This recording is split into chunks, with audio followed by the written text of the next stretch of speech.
The winds are kind of a south wind right now, so it's going to be kind of a quartering tailwind on the way home. Until I get past the lake, I assume I'll get more headwinds. However, winds at Enid are right around 5-6 knots. So, with that said, the danger is that I run out of gas because of all the headwinds, and I'm not able to go very fast. If that's the case, I'm going to have to land. And after I land, I've got 2.5 liters in my bag, in my bladder, that I could put into the tank. And that should give me another 15-20 minutes of flight. So I gotta tell you, last night, after I landed, a couple came over. Shout out to them if they're watching this. They were so excited, he invited me out to breakfast this morning. He said the breakfast spot is the first day it's been open since this whole COVID pandemic. And they make some good biscuits and gravy, let me tell you. So I enjoyed breakfast with them and got up right around 6 o'clock, watched the sunrise, drank some coffee, and now I'm back in the air.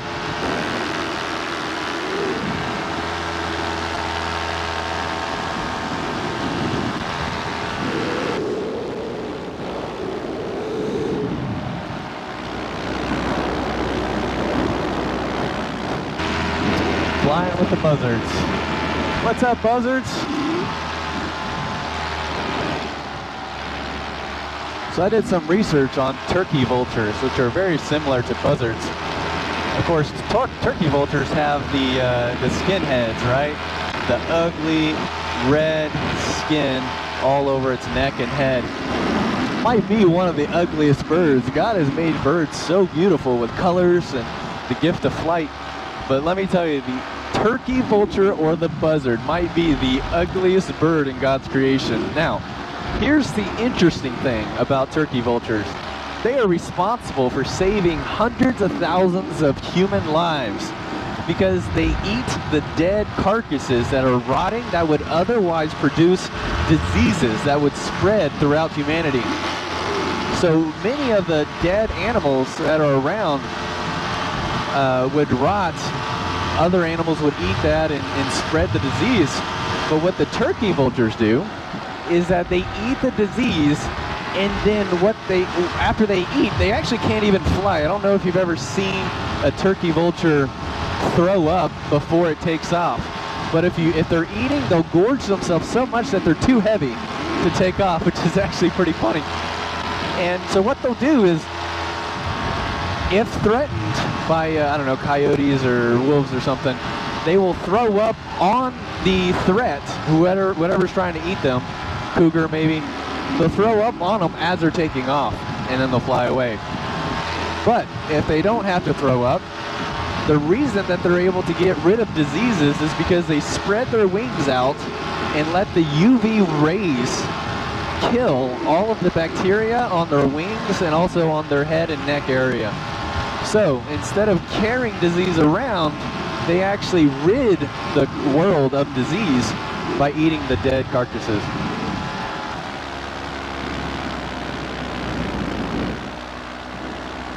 Hate to do an emergency landing in here, but this water is definitely muck. Half salt, half fresh.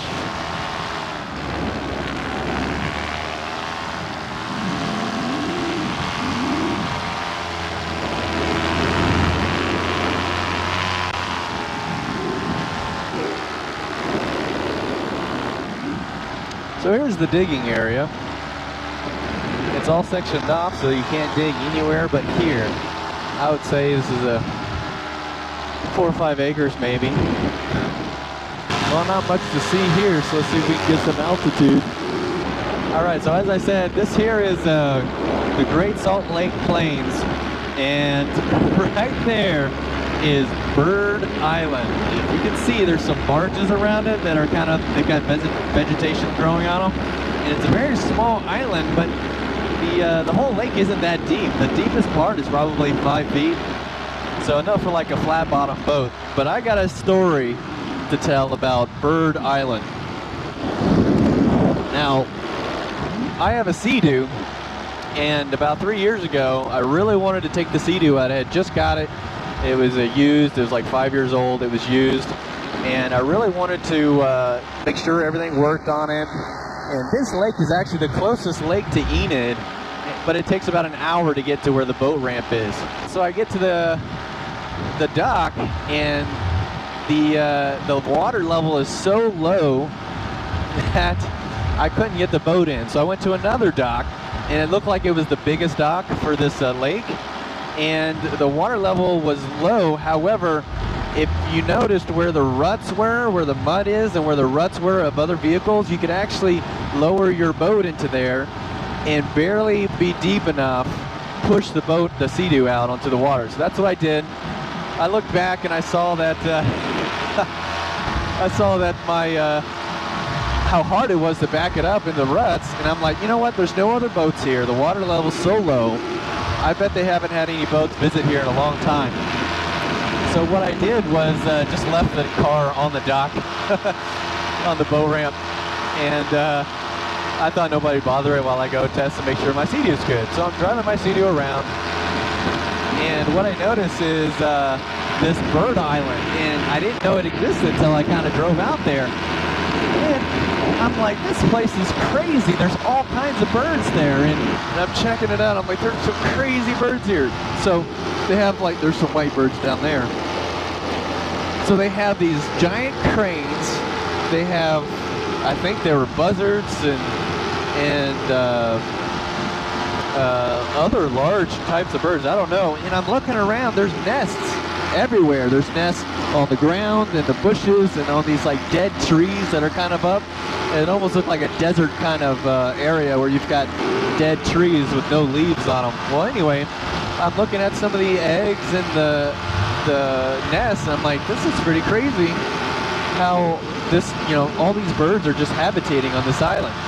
Well, I probably walked around the whole island about 5-10 minutes, and I thought it was pretty cool. Then I got back on my boat and started driving around a little bit more, and I said, well, it's been about an hour. I'm going to go ahead and head in and call it a day. You know, my Sea-Doo works, everything's good.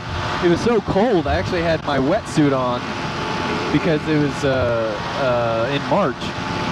So as I'm heading back to the dock, the boat ramp, I see a patrolman there. I believe it was a sheriff. And I'm like, well, what do these guys want? I'm like, I don't think I did anything wrong. And I'm trying to think, you know, maybe is it my boat license? I'm like, no, my boat's registered. I'm like, well, maybe they're just out here trying to talk to whoever's out here because there's no other boats, you know? The water level's so low, it's not surprising no one else is out here. They're just kind of looking for whatever's going on. So I pull up to the boat ramp. I start to put my boat on the trailer. And as I'm, you know, reeling in the crank, the trooper comes out there. He's like, hey, you been having a good time? I'm like, sure am. He's like, well, sad to say this, but I'm going to have to give you a citation because you've been cited walking around on Bird Island. And of course, I'm just like, well, yeah. I'm like, why do I get a citation for that? And he's like, well, you're not allowed to be on Bird Island. It's actually a wildlife refuge area. And he said, actually, half the lake is a wildlife refuge area. And I go, really? He goes, yeah. And I'm like, well, I had no idea because you didn't have any signs anywhere. He's like, yeah, actually, the sign right here says it, as well as the sign into the entrance of the park. And I said, well, I didn't see the sign to the entrance of the park because I'm driving into the park. I'm looking for my parking spot. I'm looking for which way to turn. I said, I didn't stop and read any signs. I said, but I did read this sign here at the dock, and I'm looking around the sign, and I didn't see anything about a wildlife refuge area or a no boat area. And he's like, yeah, it's on there. I'm like, well, show me. I'm like, I come from Missouri, the show me state. You're going to have to show me where on this sign it says that. So he's like, sure, come follow me. So we walk about 50 feet over, we look at the sign, and you can tell that there is a hashed area on half the lake. And there's no clear indication of Bird Island, but there is a clear indication of the hashed area. Half the lake was hashed, half of the lake was clear. However, nowhere did it have a legend or anything that talked about that the hashed area is off limits. It doesn't say anything like that. It doesn't say it's a wildlife area. It doesn't say anything. So I said, where on this map does it say that it's a wildlife refuge area? And he's like, yeah, well, I guess it's not on this map, huh? And I'm like, yep, I guess not. And he's like, well, I still have to give you a ticket. He's like, 'cause you've been sighted on Bird Island. And I said, you don't say. I'm like, well, you do you, man. I'm like, you got to do you, and you have your laws and everything. I'm just saying that I had no idea. I said, I am a law-abiding citizen. I follow the rules, and I'm very purposeful with following the rules. But I did not see anything online or on this map that says I could not go there. And he's like, yeah, well, let me just get your license and information. I'll go ahead and write this out. And in my mind, I'm thinking, well, maybe since I was kind of nice and I'm kind of pleading my case, he won't do it. Nope, he definitely gave me a citation. I look on that sucker and I read on there the amount, $275. I said, I actually didn't say anything. I didn't read it till I got into my car. And I'm like, this is outrageous. He actually told me, he said, actually, I could cite you for two things. One, for being on the Bird Island, which is a wildlife refuge area, and I could cite you for two, for boating around the lake that is a wildlife refuge area. He says, well, I'm just going to get you for the one citation. In the back of my mind, I'm like, you know what, I'm going to fight this. I'm definitely going to go to court, and I'm going to, talk to the sheriff or whoever it was and say, hey, I shouldn't have paid this ticket. This is a valid citation. However, it was not made aware to me that this is a no-fly area or a no sea-doo area. And I felt like I had a case. I could talk to the judge and honestly be forthcoming and said, I looked at the website. It didn't say anything about not being able to sea-doo on any part of the water, and it didn't say anything about Bird Island. Well, come to find out, the only state park area or court office that will look at some of these cases is in Tulsa, Oklahoma, which is 2 hours from Enid. I'm not going to travel 2 hours from Enid to go to court, to be there for a couple hours, and then drive 2 hours home. That's a 6 to 8 hour day. I'd have to take a day off of work and spend $100 in gas and time to argue this thing. And after a couple days, I'm just like, man, I'm just not going to even worry about it. I mean, technically, I was in a wildlife refuge area that I shouldn't have been in. I just felt like I should have gotten a warning for the first time because I wasn't being malicious.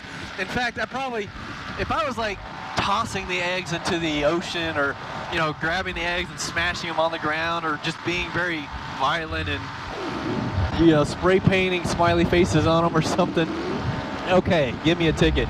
But I was just walking around. I didn't disturb anything, and then I just left. So I'm sure there's somebody out there with his goggles, binoculars, and was just like, there's that guy, I'm going to call in the state trooper on him, and I'm going to report him because he shouldn't be doing that. But really, no harm was done, and I think all is well. So, lesson learned to maybe call in. And well, that's the thing too, it was on a Saturday. Like the state park office was closed, so I couldn't even call them. Oh, I digress. Anywho, that's my Bird Island story. I ended up not going to court because I didn't want to waste the day arguing it. And who knows, maybe they wouldn't have even listened to me and just said I was just some crazy sea-doo kid out for some fun. And I can't really bark at the trooper or the state park ranger because they're just doing their job. I mean, they work hard, they do their part to make sure that everybody's doing safe and that the refuge area has a place where birds can grow and flourish. So you can't be mad at them or at the system. I just wish that there was a place in Enid that I could argue my case, or I could just send in an appeal online. That's one thing about Oklahoma, having online appeals so that you don't actually have to go to court. I can just submit a request and you can either say, yeah, come in and we'll talk about it more, or you can just say, no, this is crazy, it's denied, just pay the money and move on, which is what I did.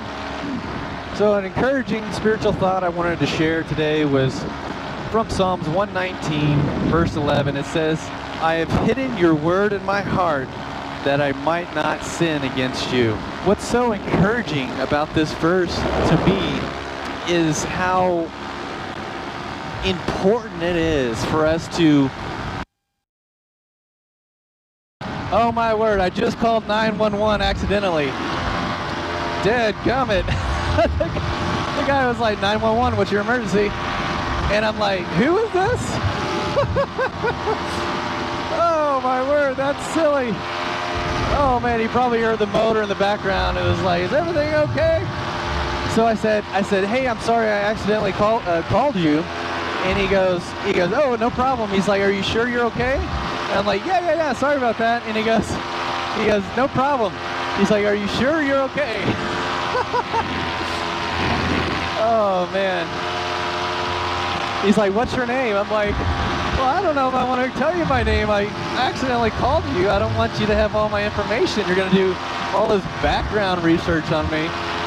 Oh man, that was silly. So apparently, if you hold the home button on your iPhone long enough, they'll call 911.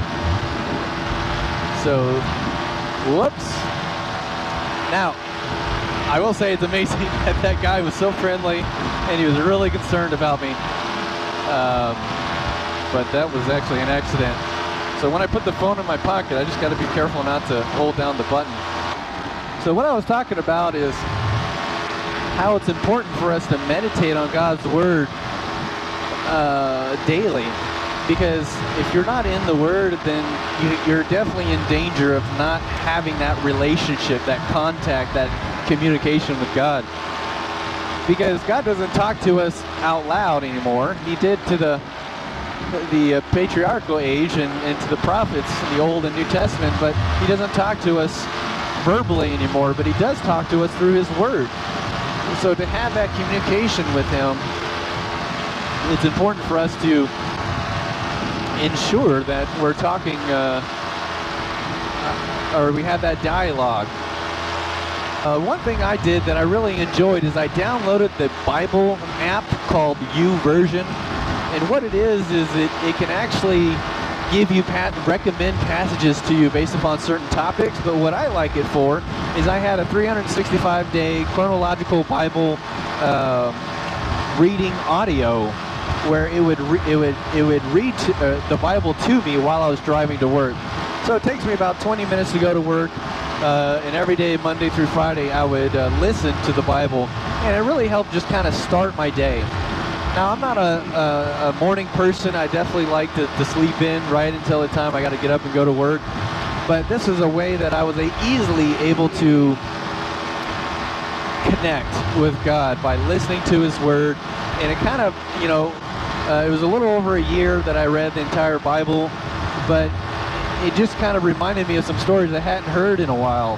And it definitely kind of sparked interest in areas of the Bible that I otherwise wouldn't have read. And that's also important. You want that interest to be there constantly, because if you're not in the Word, then, like I said, the danger is there to kind of backslide and just not be very productive in the Word.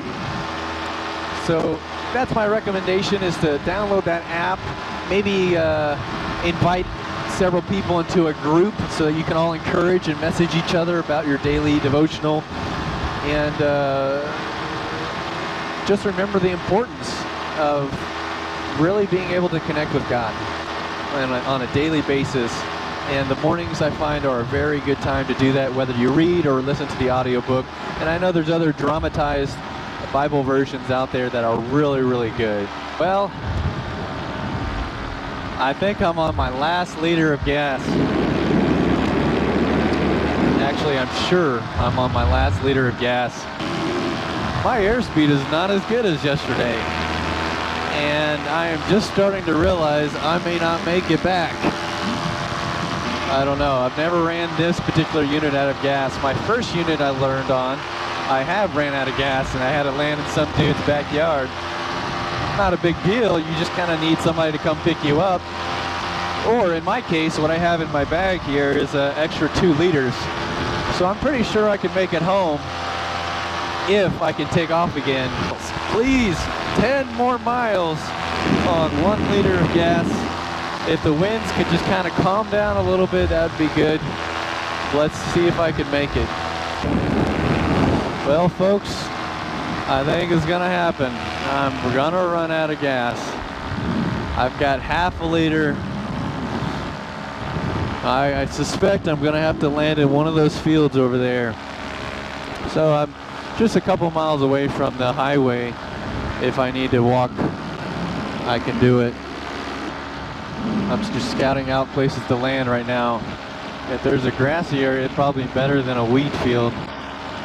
All right, I'm pretty sure I can make this field, so I'm pretty comfortable with this field. And it looks like the one just diagonally across from it will also work, and that one's near the highway, so worst case, I can have somebody come pick me up.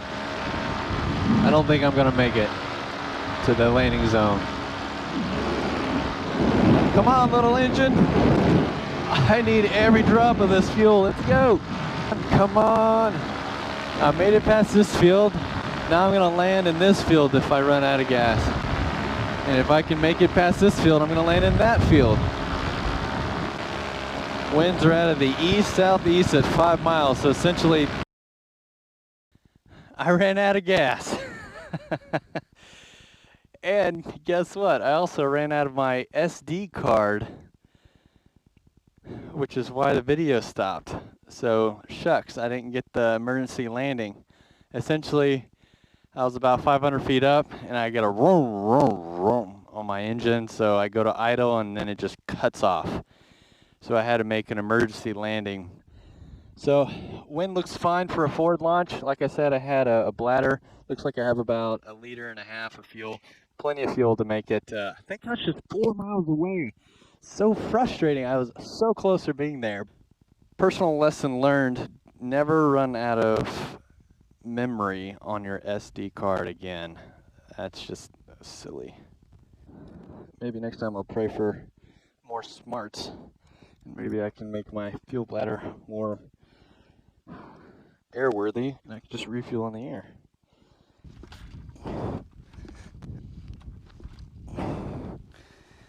Apparently she's hard to start when you run her dry.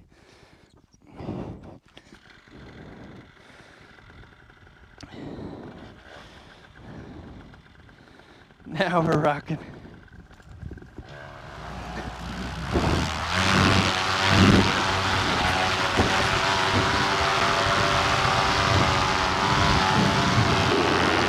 Woo-hoo! Praise the Lord. Good launch. Feeling blessed. I feel like $1 million. You know, it's one thing about Oklahoma. You can always submergibly land in a field relatively easy, and you don't have to worry about mountainous terrain or whatnot. Well, I can see my landing zone straight ahead. Let's see, 2.5 miles from here, so that's probably 4 miles away. What is nice about paramotoring is that there's a large margin of error that you have. If you make a mistake in some airplanes, that's it. There's no getting out of it. Now, in the Air Force, they have ejection aircraft, and you have worst case, you lose an engine, you can eject, and you hope that the ejection sequence works correctly and that you can get a good shoot and that you land without much harm. I know a guy that ejected out of a T-38 while he was low level, and he said it was very violent, and he had some minor injuries afterwards, so it's not something you want to do. But if you have an engine out on a paramotor, you just land in a field, and especially if you have some altitude, you've got time to decide what you should do or where you should land, and it's just a very safe sport.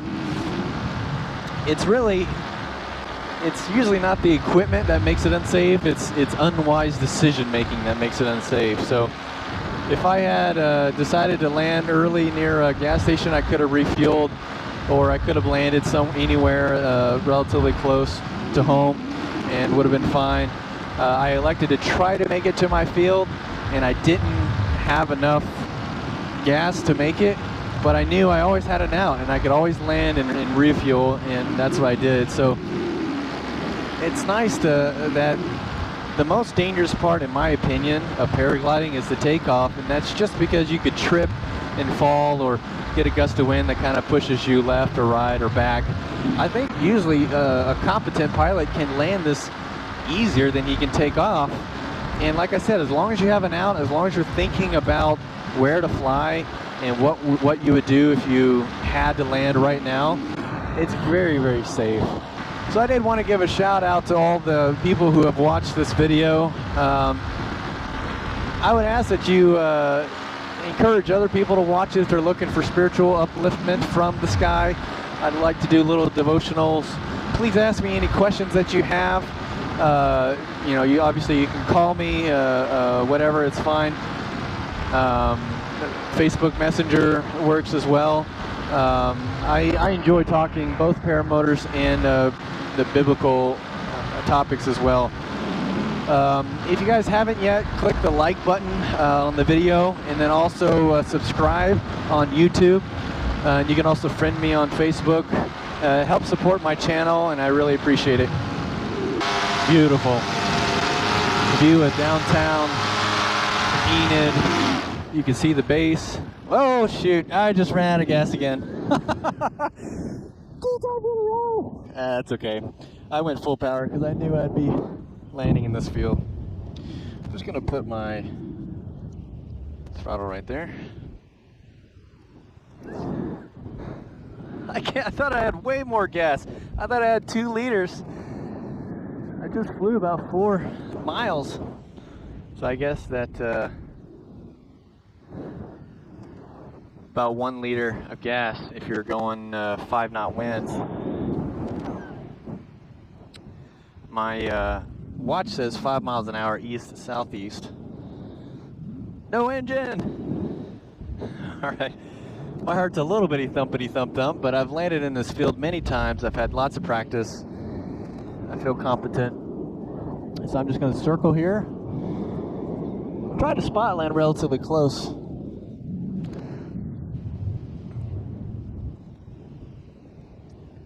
To the car. I guess I could pull the trims in just a little bit more. It'll help flare. Second emergency landing of the day. Second engine out. No problem. I made it to my car.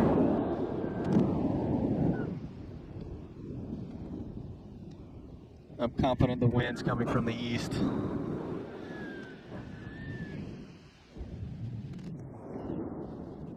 So I want to turn just before I flare. That helps me get a little bit of energy. And I can run it out.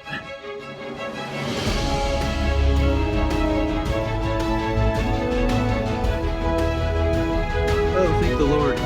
Good light. Beautiful.